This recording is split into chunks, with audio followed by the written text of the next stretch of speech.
forgot to look at what chapter 3 was. Excuse me, give me 1 second, please. Thank you so much for your patience. Hold on.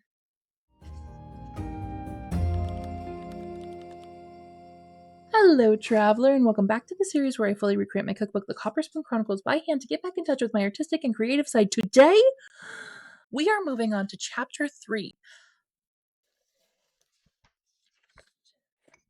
Chapter 3, The First Tastes of the World. Nailed it. But this week is going to be a little bit different, and that is for 2 reasons. The first is that this chapter is extremely short. There is 1 recipe and 1 page of writing to get done. So it's really not going to take that much time, which is awesome. Easy week for me. But we've run into another obstacle. This week it is Mother's Day. I am currently filming this on the 7th of May, and Mother's Day is on the 10th of May. So we're getting down to the crunch time, and I'm going to be honest with you, I don't have a Mother's Day gift for any of my moms. But lucky for me, I am a fantastic gift giver. And lucky for you, well, I guess this is probably going to be coming out after Mother's Day because I can't edit YouTube videos that fast. But if you follow my other social medias, you will see that I have already posted a DIY gift idea for Mother's Day. So if you are following the other social medias, and lucky for you, you got to see that tutorial before Mother's Day. And if you're seeing this after Mother's Day and you're having regrets that you didn't get to see the DIY beforehand, follow me on my other social medias. Okay, shameless promo over. Today, we aren't going to actually work on the cookbook project. We are still going to get that done in this episode, but today we're going to focus on a Mother's Day gift idea because Mother's Day takes priority to cookbook project. But lucky for me, the cookbook project and Mother's Day preparations overlap. So my mom lives about 8 hours away from me. I'm still going to be handwriting her a letter and sending her a gift, but I don't actually have to worry about Mother's Day plans with her. But my mother-in-law lives about 20 minutes away. We're going to be able to see her. It's going to be a whole thing. And every single year, me and my fiance make her a homemade gift. Not only are we a little handicapped in the financial department lately, but she just really, really, really appreciates handmade gifts. And I love making handmade gifts. Handmade gifts are my love language. I don't usually buy a gift unless I know that it's something that somebody really, really wants.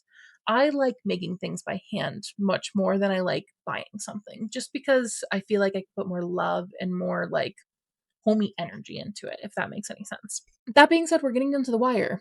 Mother's Day is on the 10th, but my mother-in-law comes and stays with us on the weekend, so I only have 1 day and tonight to get this Mother's Day project done for her. It just so happens that the recipe for this chapter of the cookbook is one of her favorites. So it turned out to be the perfect timing to make her one of her favorite recipes for Mother's Day and also get this part of the cookbook done. So today we're going to focus on Mother's Day, getting all these gifts done, and then tomorrow we're going to finish up the actual chapter of the cookbook. So without further ado, let's go over to planning Emily so she can break down Operation Mother's Day Gift. Hello travelers, me Planning Emily. Today we are going to be making our to-do list for everything we need to get done before Mother's Day. First up on our to-do list, we need to be making our handmade Mother's Day gifts. We're going to be making something I like to call a motivation jar. Essentially what it is, it's a jar that you put little notes of love into, and then whenever your mom's having a bad day, she can pull a little note of love out of the jar. Next up, we're also going to be making a little wall hanging for her. She loves those like live, laugh, love sort of wall hangings, but she especially loves the sarcastic ones. So we're going to see if we can't just paint a little picture for her and come up with one of those cute little phrases on our own. And by on our own, I mean Googling something and stealing from Google probably. Next up, we're going to be getting done chapter 3, fully writing it out, both the journal section and the recipe at the same time, just because the chapter is going to be so short. Make sure that is done and ready to go so we can move on to item number 3 on our to-do list, which is going to be actually making the chicken and dumplings for my mother-in-law for Mother's Day, and also making it right on top of the actual cookbook page so it gets nice and messy and the cookbook is going to look used. So, with our to-do list done and ready to go, let's get started on number 1, making our handmade Mother's Day gifts. Thank you so much to Planning Emily for laying all of that out beautifully for us. Let's get into actually making the first Mother's Day gift, the motivation jar.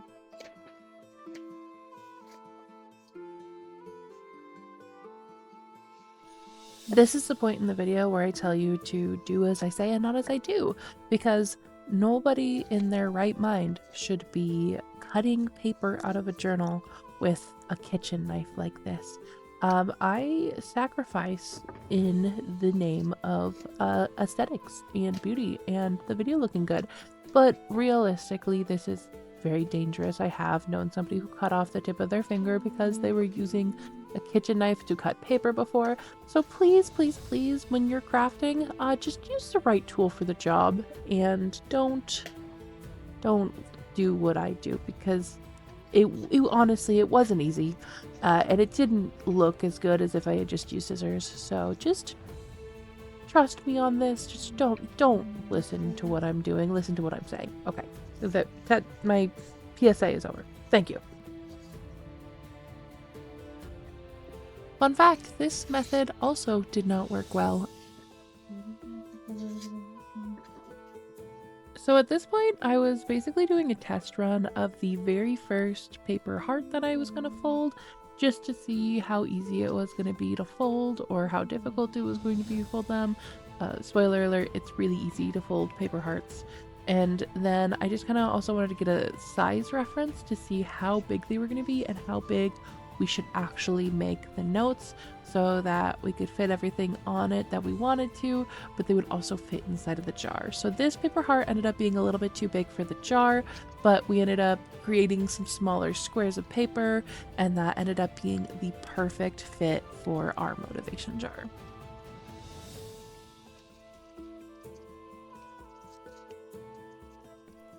So this is the point in the video where I am supposed to be teaching you how to make a origami paper heart.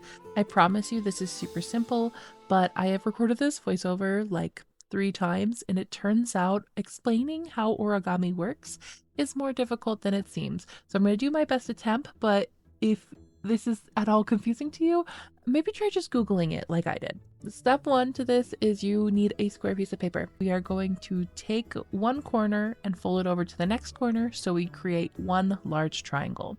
Once that is fully folded, nice and flat, we're going to unfold it, do the exact same thing with the opposite corners, fold that over to it makes a triangle, and then when you open it up, there should be a perfect X in the middle of your square piece of paper. Now we're going to take one corner of our piece of paper, and we are going to fold that over to the very center point of our paper where that kind of X shape meets. We're gonna make sure that's folded so the paper is nice and flat, so you should have one flat side at the top of your piece of paper with the 3 corners and sort of like a diamond shape underneath it. Now what we're going to do is we're going to the corner that is exactly opposite of the corner we just folded over. So this corner should be opposite from the flat side piece of the paper. Then we are going to fold that corner over that triangle that we just created with that last corner and to the very edge of the flat piece of paper. At this point, you should have a piece of paper that is short on one side, long on the other side, with sort of triangular corners on each of the other sides of the paper. It will look like this. Then all we are going to do is take this bottom longer flat edge of the piece of paper and fold it up until the flat side is hitting the middle of our piece of paper, just like this. So you have it standing straight up, and now the point is facing up instead of sideways. Repeat this on the other side and you should have an origami heart. Alright, I've written out about 5 of these little notes for my mother-in-law, and I put them in the jar.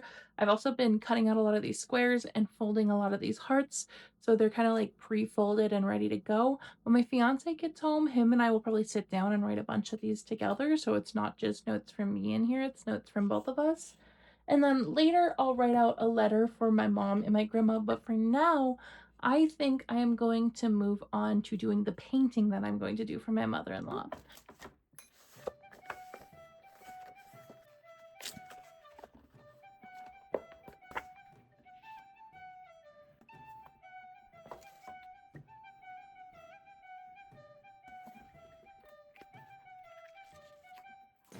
I decided I was going to keep it nice and simple for the painting. I'd been working for a while at this point, it was late at night, I just didn't have a whole lot in me, so I decided to do a rainbow.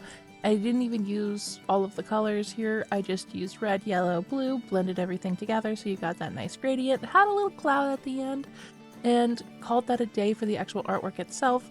As far as the sarcastic witty quote to go on the top, I really struggled when I was googling sort of like witty signs to put around your house. but I did end up finding How Am I Supposed to Live, Laugh, Love in These Conditions.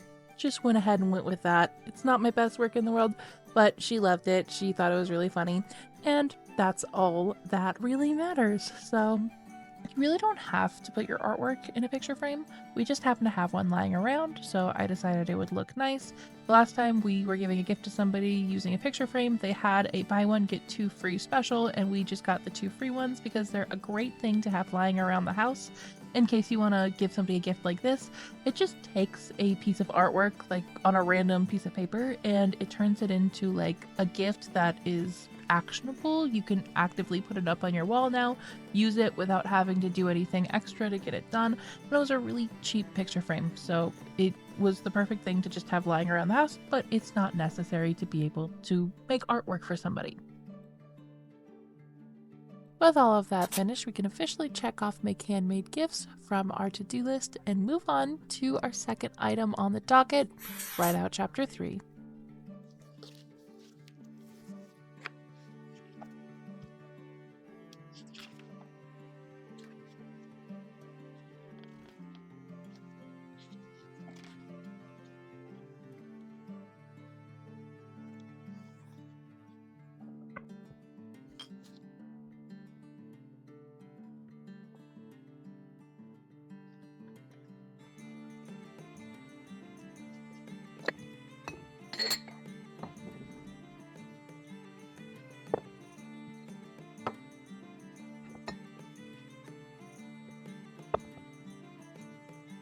Can somebody please tell me why on this little jar of ink it says to mix well before you use it, but every time I go to shake the little tub, it gets everywhere.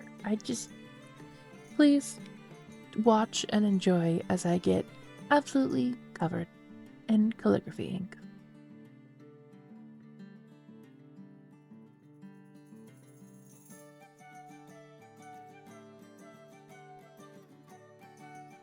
As you can see, almost immediately after I started journaling, the sun decided to set. It left me for a better girl. But that's alright, because that just means we get to light our candelabra and work by the firelight, which is one of my favorite things to do. So settle in. Let's get to writing.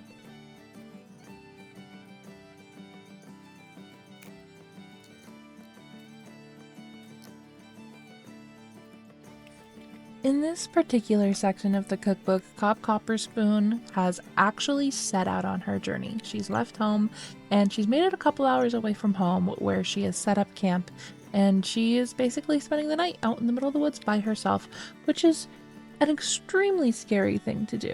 At this point, she's excited, but she's also very, very nervous. But she has a bowl of her mom's hen and hearth stew to keep her comforted and warm. I don't know if I can think of any better thing to have when you're alone and in a scary position than a warm, comforting bowl of soup from somebody who loves you. So this is truly the perfect recipe for this week. Now that I think about it, a taser could also be a really nice, comforting object to have when you're in a scary position. But soup's good too.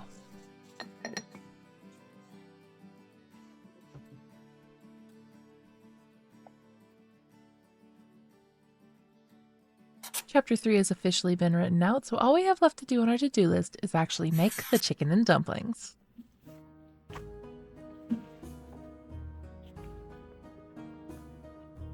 So this version of chicken and dumplings isn't actually the exact same as what's in the cookbook and what I wrote down here, just because it's just a little bit more of a dumbed down version of it, and honestly it's what my family likes eating more. So essentially what it is just a roux, butter mixed with equal parts flour, cooked on the stove for a couple of minutes till it becomes smooth and kind of like a rich creamy color like you see here.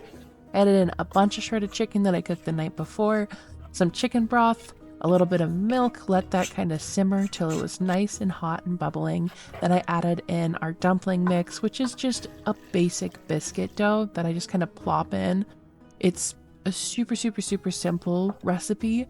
Even the cookbook version, the only difference is that there's some extra vegetables added in, but it's super easy and super comforting and super delicious.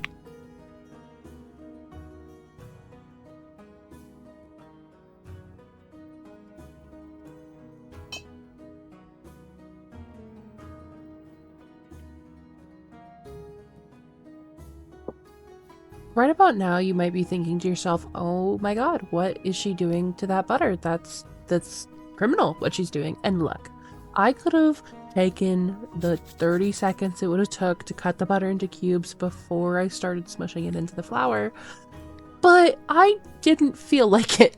And it kind of looks monstrous what I'm doing right here. And to be fair, it is a little bit, but you know what? It was still delicious. And I had to eat it, not you. So please don't judge me. But also, I understand if you judge me.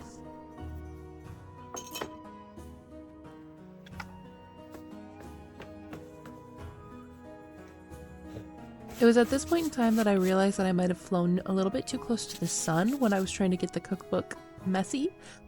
There was dough everywhere. There was wet flour pieces. Everything was sticking to the cookbook itself, and some of the lettering was fully unlegible. But luckily, I was able to just take a damp paper towel, wipe everything off gently, and it turned out just fine. The cookbook still looks messy and used, but you can still read the words that are there, and it's not too extreme. So it all ended up working out fine.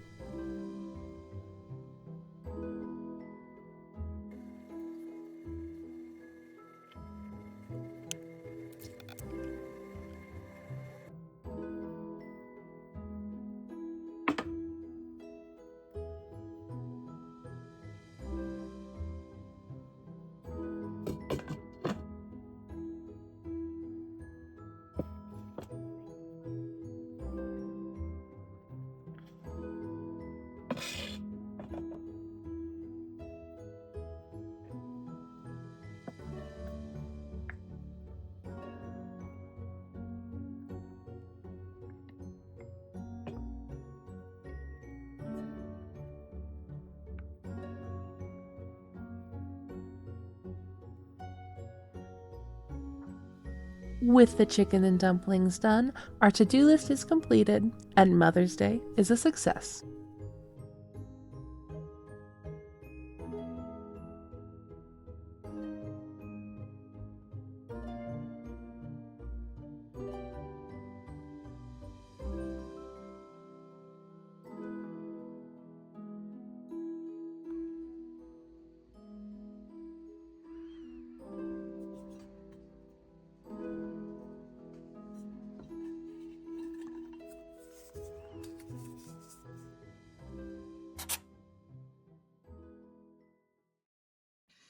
I forgot I had this little tit on the top of my head. So cute. Hello, traveler. It's me editing Emily to come and do the final review because I forgot to do that when I was actually filming this. So here we are now. Overall, I think this section came out very cute.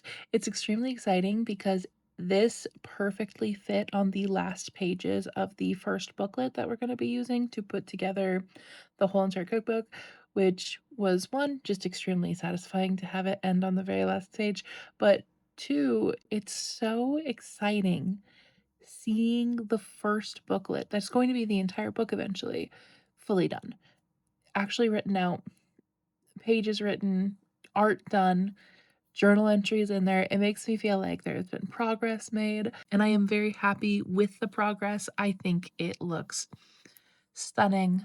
It's, I've said this before, it's not perfect, but that's the charm of it, is that it's not perfect. It's just writing. It's just done. And I'm very, very excited with how it's coming out. Let me know in the comments below if you want to see a full tour of this first section of the cookbook. I can do a dedicated video recapping all of the progress that we've made so far. If you enjoyed this video, be sure you like and subscribe so that you never miss out on any updates of the channel. And if you want to support the page even more, get access to ad-free content, early releases, and extra bonus content like behind the scenes and podcast episodes, be sure to check out my Patreon. I just adjusted my prices over there so it's a little bit more affordable so everybody can hopefully have access to some of that extra exclusive content. Thank you so, so much to Minnie for being our top tier Patreon subscriber. I appreciate you all so, so much. Your support is so extremely appreciated. I love you all so much, and I hope you enjoyed. We'll see you next time, travelers. Bye bye!